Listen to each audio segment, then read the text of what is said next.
All right, we have another sprint takeover. Let me turn off the music.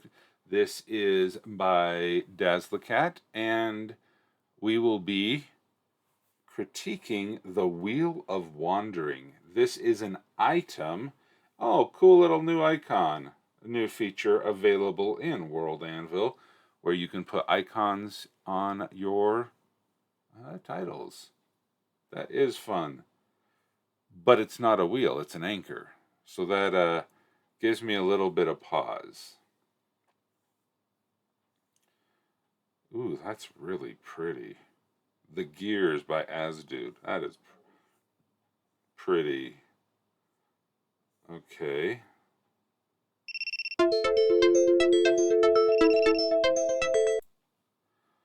Let's start the sprint timer. Refers to the ships. Okay. Let's. Oh, the Wheel of Wandering. Okay. Fox Fairchild stared at the page in Grandfather's journal, too stunned to realize his jaw had dropped so open that his toad familiar, Hoodwink, could have jumped into his mouth. So that's why Grandfather always locked his fancy ship's wheel in a vaulting house whenever he took a lengthy stay, he thought. Fox looked out the cabin door to the rather plain ship's wheel currently mounted on the helm, and why Grandfather never tossed out old Moldy there, he realized. With a laugh, he returned to reading Grandfather's journal. Okay, excellent starting. We get a little bit of humor, we get a little bit of introduction and about Grandfather, and we have questions. Okay, you gave us a good intro, we have questions. Well done. The Wheel of Wandering has The Wheel of Wandering began during the time of the Hrokentorm Empire, an empire of magical giants who ruled all the civilized world. It was during their rule that the art of golem craft came to be. As the golems became more numerous and powerful, they were turned into war engines. Battered wrecks and scraps could be found everywhere. It was with several of these scraps that Boki, the young goddess of magic, crafted herself a golem ship. She used this ship to secretly spread the knowledge of magic to those who were not giant kin, in direct defiance of Poliro, the god of the sun. When she was done, Boki dismantled her golem ship, taking the godly bits she herself had made to hide in her domain within Godsheim. The remaining pieces, the parts she had taken from the Hrokentorm golem scraps, she hid about the world. Okay.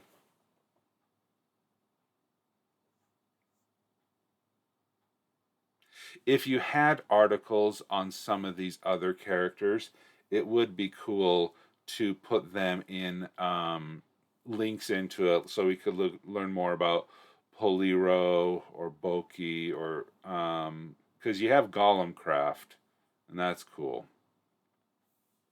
Yeah, a link to Golem Craft. When she was done, oh, I read that. Okay, the Discovery. Nearly 5,000 years later, a very curious gnome named Corilo Cregan found a crystal spine fused into a single rigid piece. Okay. Utterly fascinated by the monstrous large, by no measurements, spine that contained immense magical power that could not be drained, Corio scoured the libraries of the world. Okay, in here you have a parenthetical statement by no measurements. And what you've done here is you have split the description, the adjectives, from the subject or the noun. So with a monstrously large spine is the adjectives to the noun, and you've split those up. I would recommend that you somehow bring them on the same side of the parenthetical. Preferably, I would say, utterly, my off the cuff recommendation, utterly fascinated with the with the fused spine, monstrously large by known measurements. So you could, with the spine, comma, then monstrously large would be included into the parenthetical, because a parenthetical provides more information, whereas you don't, and you could take it out of the sentence and it would still be grammatically correct. So that's, I would just say, contains, oh yeah, yeah, fascinated uh, by the spine, comma, monstrously large by no measurements. Then I would say period. Then I'd put a period, and then I'd go like, it contained immense magical power that could not be drained. And I'm not sure what Cornelius scoured the libraries of the world. I'm not sure how that phrase in that sentence actually pertains to the discovery of the spine, because this whole paragraph is talking about the spine, where the next paragraph is talking about the libraries. So you have your spine paragraph, you have your libraries paragraph. So that should probably either be deleted or included in the library paragraph, because one thought is one sentence, as I've often said, but one paragraph is a collection of similar thoughts, and you've split your thoughts. You can have the same collection of thoughts across multiple paragraphs. That's what dialogue is, but I'm not sure why you would have this break in here. So I would actually bring those. I would change the paragraph here. Okay. Sorry, I'm a little dehydrated today.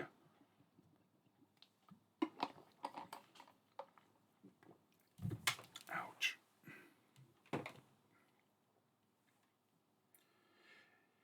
In one of those libraries, Carrillo met Themis Fairchild, a scribe from the Heim Temple, which held a massive library beneath it. This humble scribe was also an acolyte of Boki. Between them, they began to unravel the secrets of Carrillo's mysterious spine. The two learned that the spine was but one part of what had been the keel of Boki's magic ship. Further study revealed that there were gears they had to put together inside the hub of the ship's wheel. It would draw out the powers within the spine, while the gears would form the power into various magical effects. Refresh. Okay, I gotta.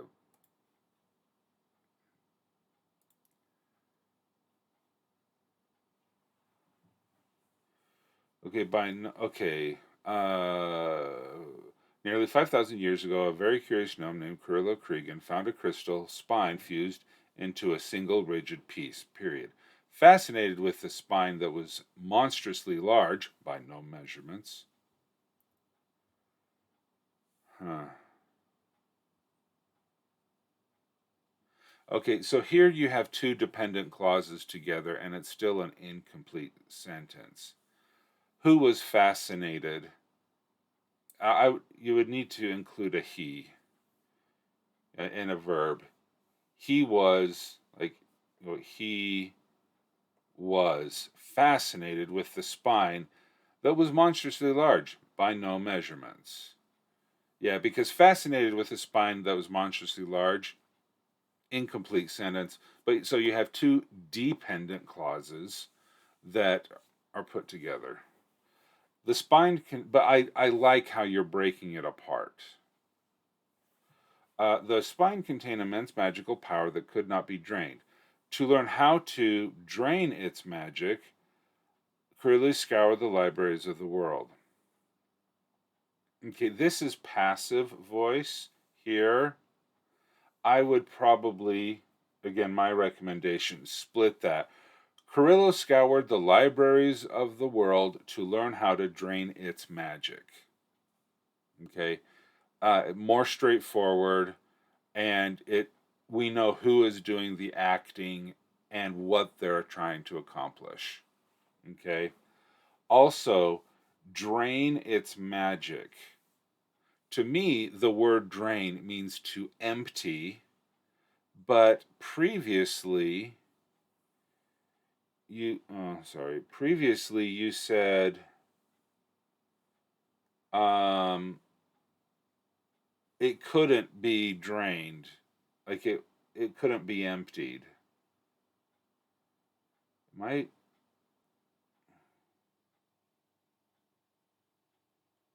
I would change that. Well, I would just say access its magic, to tap into, because you can tap into a maple tree and withdraw its sap, but you're not draining the tree. I mean, to drain the tree is like you drain the blood out of an animal that you've hunted, but you tap into, or you access the sap of a tree because the tree is still living and able to access more. Okay, so that's what I'm suggesting there. Is just um, the choice of words. Let's keep going. Okay. Yeah, because it would draw out the magical power. Yeah, see, here you use the word draw out. I like that choice of word better because it kind of refers that the power's still in there. Okay, the two learned. For many years they adventured, comma, looking for the gears.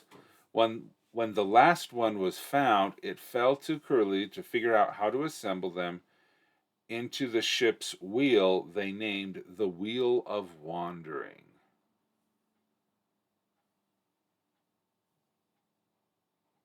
All right. Well, I'm glad that you guys are enjoying the reading. All right. The Craft.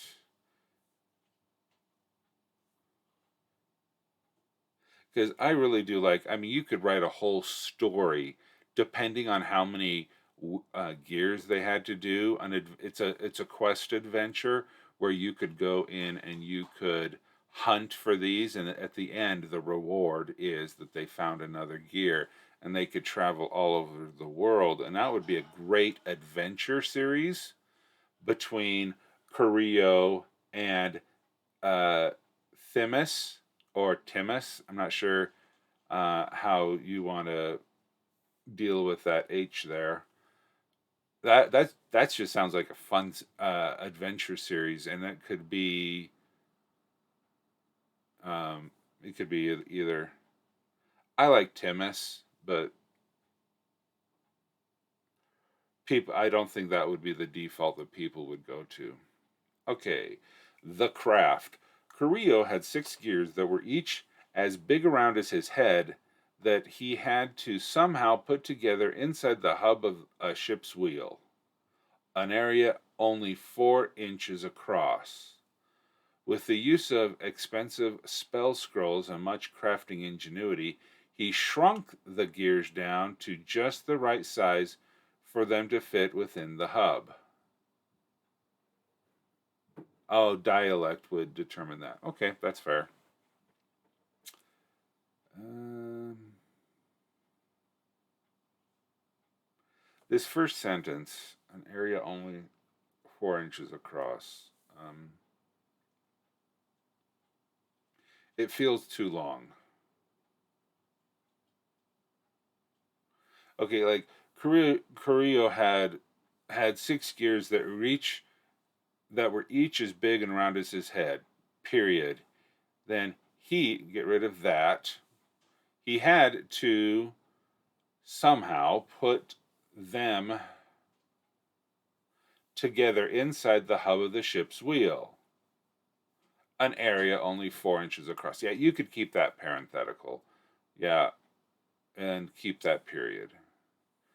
With the use of expensive spell scrolls and much crafting ingenuity, he shrunk the gears down just the right to just the right. Uh, just and that are words that you can, if you can remove them and it doesn't change the meaning of the sentence, do get rid of them. There's a whole list of those, but if you can get rid of that and just, I would recommend it. Because he shrunk the gears down to the right size for them to fit within the hub. You didn't need to um, you didn't need the word just. I mean, you could use the word just, just the right size. But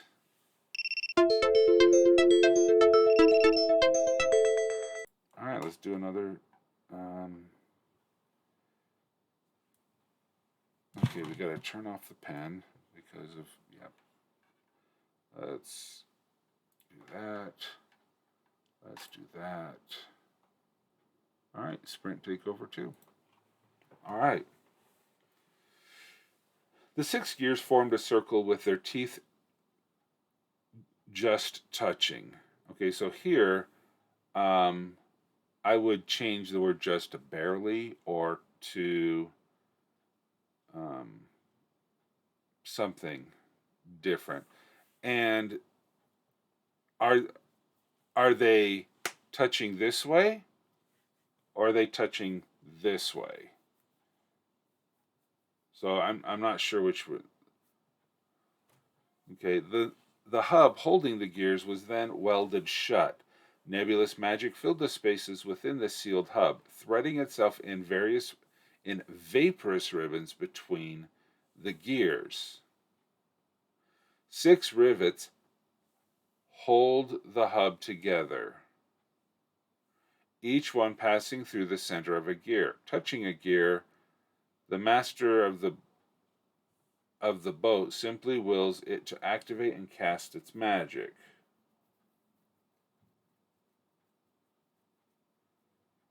Okay. Held. I'd change hold to held. Make it all past tense. Monstrous as the spine touching a rivet head. But I thought the holding the gears was then welded. The hub holding the gears was then welded shut. Then how do you touch the rivet of the gear to activate the magic if it's inside the sealed hub?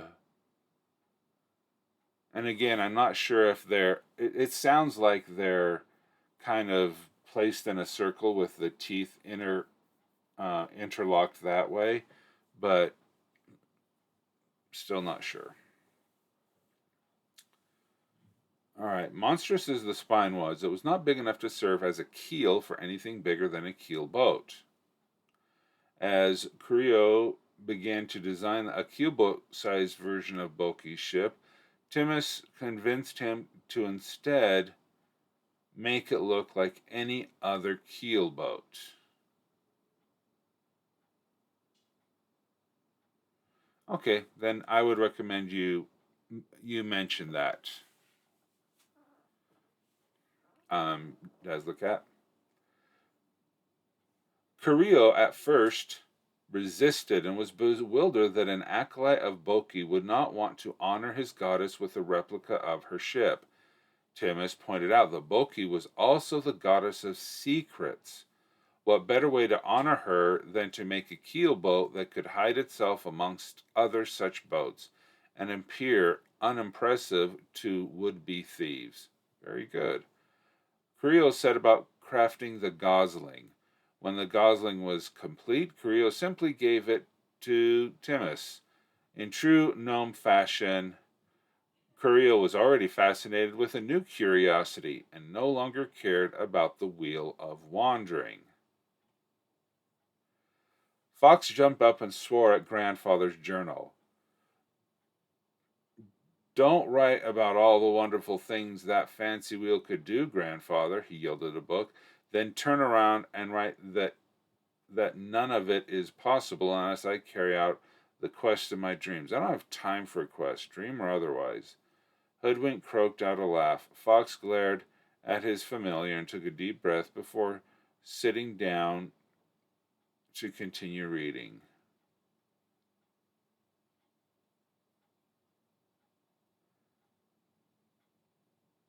All right, I'm not. Okay, don't write about the wonderful. Well, you didn't write about the fascinating things that the the fancy wheel can do. You just said it released magic. When you touch the rivet, it releases magic, but you didn't tell me what kind of magic was being released. Do you have?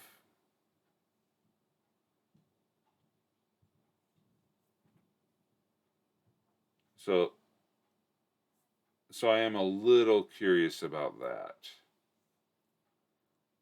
In the sidebar. Oh, got it. The gears. Oh, okay. The crystalline spine also contained the once enslaved soul of the Hrokentorm. The Hrokentorm had bound into it when the spine had been crafted for a golem. Boki freed the soul, but it chose to remain within the spine and serve Boki. When Boki hid the spine, well, to serve Boki or to serve the gnome.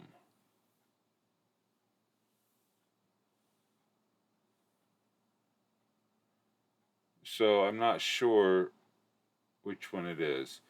When Boki hid the spine, this served as an the spine served as an anchor for the soul to remain behind and carry on, as was the way of its species, though only in a ghostly way. This was a godly reward for his service to her that the spirit, who called himself Cloudfang, lovingly accepted. When the gosling was complete, Cloudfang visited Timus Fairchild in his dreams, exacting the price of a quest for the use of his soul anchor. The acolyte of Boki completed his quest, though it was terribly difficult. For the rest of his days, he commanded the magic of the spine with the wheel of wandering. With his recent with his recent death, that permission is gone. What quest will Cloudfang demand of the grandson? Well, only time will tell. That is a cool picture of Cloudfang.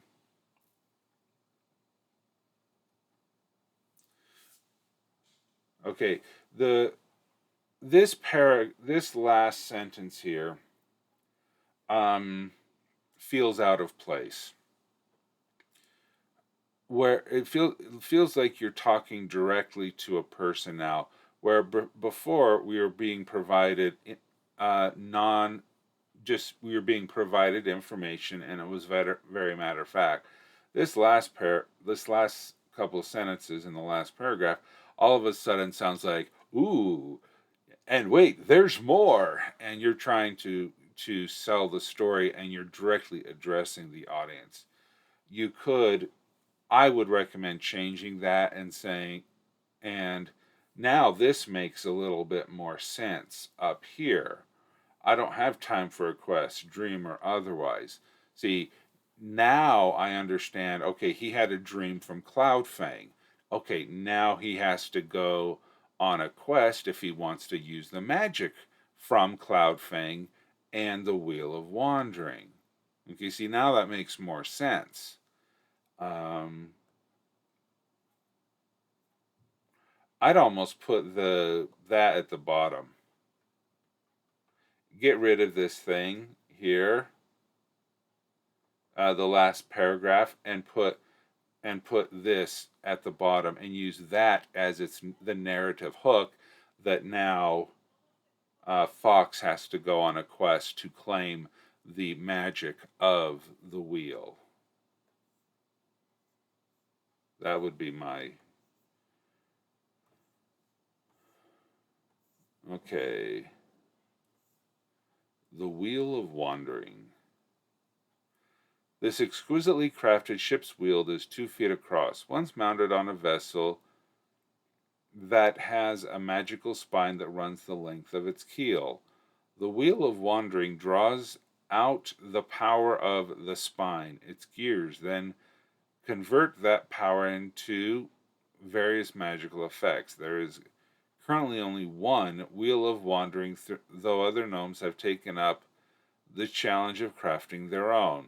This has led to daring gnomes' expeditions into ancient places in giant lands to search of more magical parts that might still exist.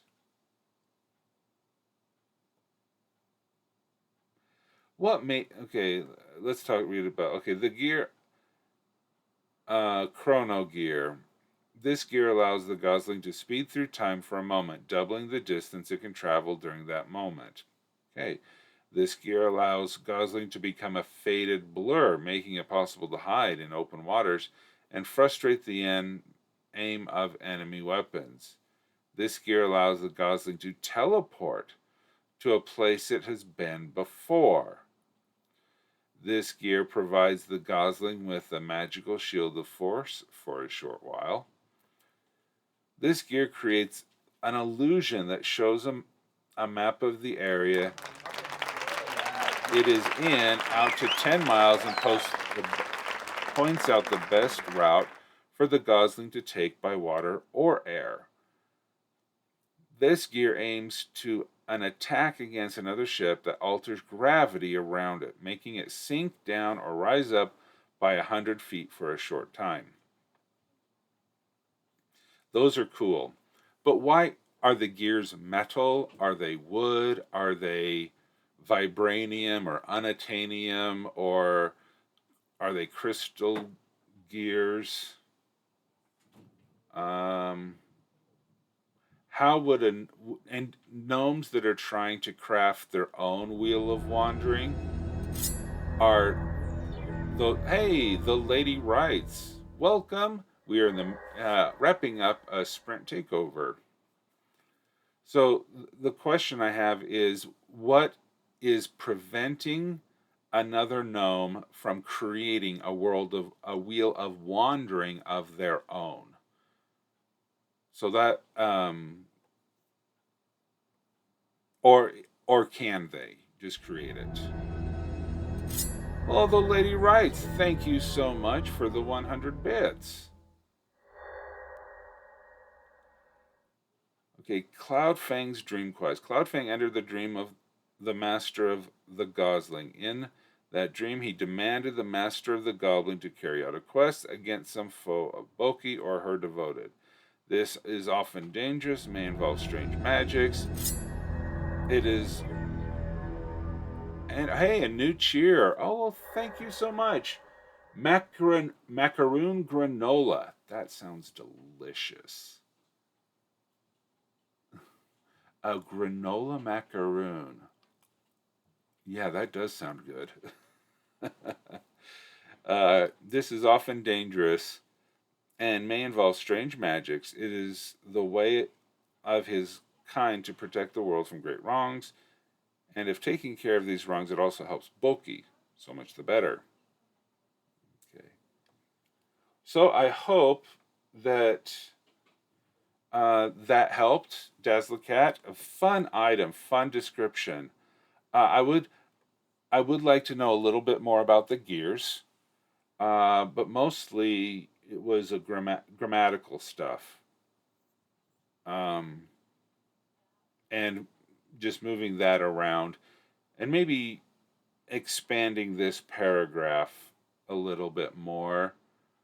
But see, now I understand, having read the descriptions, this paragraph made so much more sense, and it may be worthwhile to put that at the end. The bane of writing is the bane of all of our existence. Well done, though. Well done.